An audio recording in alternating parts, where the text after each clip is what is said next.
사무엘과 엘리 제사장의 아들들이 서로 교차되면서 비교되는 그런 구조를 본문 속에서 가지고 있는데요. 우리 전체 앞뒤의 구조들을 보면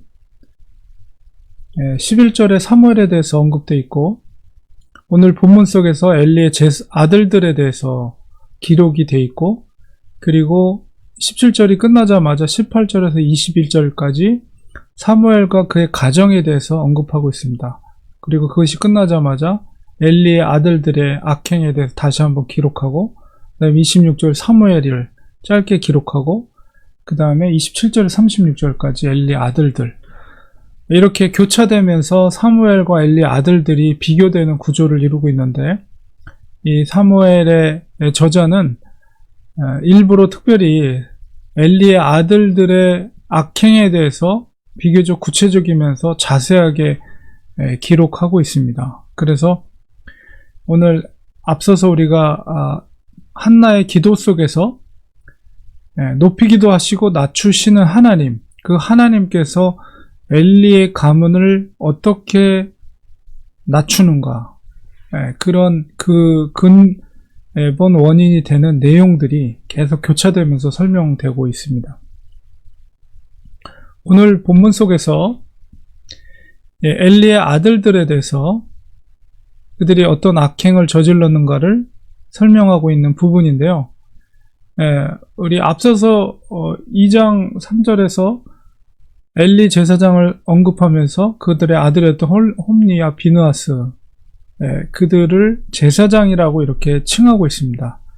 그 두 아들을 어떻게 호칭하고 있는지 호칭의 변화들을 보면 처음에는 제사장이라고 표현했는데 2장 12절에서는 엘리의 아들들이다 이렇게 표현하고 있습니다. 저자는 이들이 심각한 건 뭐냐면 제사장이었단 말이에요. 근데 제사장인데 12절에 보니까 후반부에 여호와를 알지 못했다. 너무나도 놀라운 기록입니다. 제사장은 가장 거룩하게 법궤가 있는 지성소에서 하나님의 제사를 주관하는 제사장, 거룩한 제사장의 역할을 감당해야 되는데, 그가 정작 그들이 섬기고 있는 여호와 하나님을 알지 못했다라는 표현 속에서 어떻게 이런 일이 가능할 수 있을까, 이렇게 생각이 되어집니다. 특별히 엘리와 엘리 아들들을 볼 때 제사장들이기 때문에 오늘날의 이 말씀을 생각할 때 특별히 오늘날 제사장과 같은 역할을 하고 있는 영적 지도자들에 대한 하나님의 엄중한 경고의 말씀이라고 봅니다. 오늘날로 비교하면 과연 하나님을 알지 못하고 목회자가 될 수 있을까, 이런 생각도 갖게 되는데요. 저는 가능하다고 봅니다. 하나님을 알지 못하고 학문적인 어떤 지식을 가지고 혹은 습관적인 어떤 그런 형식적으로 얼마든지 목회자가 될 수가 있다는 거죠. 얼마든지 여호와를 알지 못하고 설교를 할 수가 있다는 거예요. 그게 가능할까? 예, 가능합니다.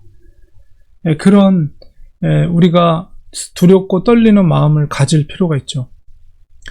제사장들이 백성들에게 행하는 관습이라고 한 것을 표현을 통해서 얼마나 그들이 지속적으로 계속해서 이런 일들을 반복했는가를 관습이라는 단어를 통해서 이야기하고 있습니다. 하나님 앞에 드려야 될 제사, 제물을 바로 그들이 중간에서 가로치는 거죠. 특별히 본인들이 직접 하는 것이 아니라 자기들의 사환, 거기서 일하고 있는 사환을 시켜서 갈고리를 갖고 다니면서 뒤에 있는 그림처럼 사람들이 정말 전 지역에서, 유다 땅 전 지역에서 이 실로로, 성막이 있었던 실로로 와서 제사를 드리는 제사 음식들을 갈고리로 찍어서 그 제사 드리는 음식을 그들이 취했다는 것이죠. 심지어는 하나님 앞에 제사 드리기 전에 그 제사장에 속한 그 고기들은 제사를 드리고 남은 고기들을 제사장이나 거기서 일을 하고 있는 레위 지파라던가 그들에게 돌려줬는데, 심지어는 제사도 드리지 않는, 기름을 태우기도 전에 이 두 아들이 사환을 시켜서 제사를 드리는 사람들에게 고기를 굽기 전에 생고기를, 제사도 드리기 전에 그 고기를, 좋은 부위를, 그것을 가져가는, 억지로 빼앗았다 이렇게 표현되어 있죠. 이거는 뭐냐면 강도짓을 했다는 거예요. 어떤 제사장으로서의 영적인 신분, 높은 지위를 가지고 강제적으로 그 제사의 음식을 빼앗았다는 것이죠. 그러니까 바로 거룩한 성전에서 지성소가 있는 성전에서 강도짓을 하고 있는 제사장들의 모습을 보게 됩니다. 그런데 이 엘리 아들들 뿐만 아니라 우리가 성경을 우리가 쭉 읽어왔지만 이 제사장들의 악행은 끊이지 않고, 이 유다가 멸망하던 그 시대 속에서도 예레미야라든가 이사야라든가 많은 선지자들이 제사장의 악행에 대해서 지적했거든요. 또한 신약 시대에서도 예수님께서도 성전에 올라가서 장사치들, 종교 지도자들, 제사장들과 결탁되어 있는 장사치들에 대해서 들이엎고 채찍질을 하면서 그렇게 했던 것들이 다 일맥상통하는 악행이라고 볼 수가 있습니다. 우리가 가장 거룩해야 될 곳과 가장 거룩해야 될 사람들이 타락했을 때의 그 악취라는 것은 그 다른 대상들에 비해서 더 진동하고 더 그것이 극악한 모습으로 나타날 수가 있다는 것이죠. 이것은 정말 우리가 남의 일이라고 생각해서는 안 되고요. 오늘날에 거룩해야 될 교회와 성직자와 또 직분자들 얼마든지 이렇게 타락할 수가 있다는 거예요. 타락의 근본 원인은 바로 하나님을 알지 못하고 형식적인 종교 생활 가운데 자기의 물질적인, 육체적인 유익을 구할 때 교회와 성직과 거룩함은 타락으로 떨어지게 된다는 것이죠. 이것을 우리가 남의 일이라고 생각해서는 안 됩니다. 바로 우리가 두렵고 떨림으로 우리 거룩한 교회와 성도와 목회자들이 타락하지 않도록 하나님께서 경계의 말씀을 우리에게 주신다는 그런 겸손한 마음을 가지고 우리 하나님이 우리에게 요구하시는 거룩함을 지키는 것. 내가 거룩하니 너희도 거룩할지라.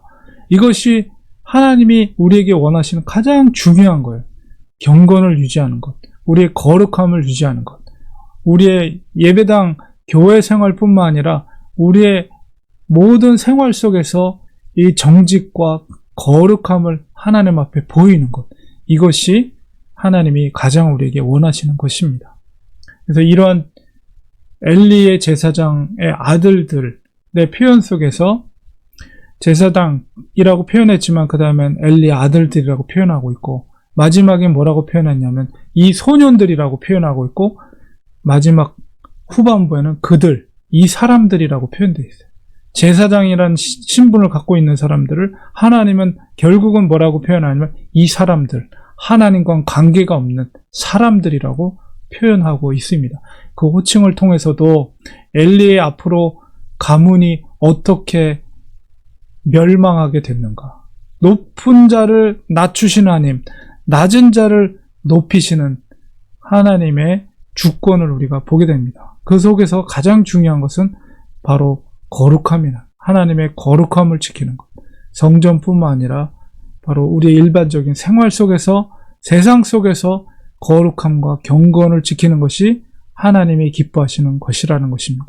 상대적으로 오늘 11절에 보면 엘가나는 라마의 자기 집으로 돌아가고 그 아이는 누굽니까? 사무엘이에요. 사무엘은 제사장 엘리 앞에서 여호와를 섬겼다.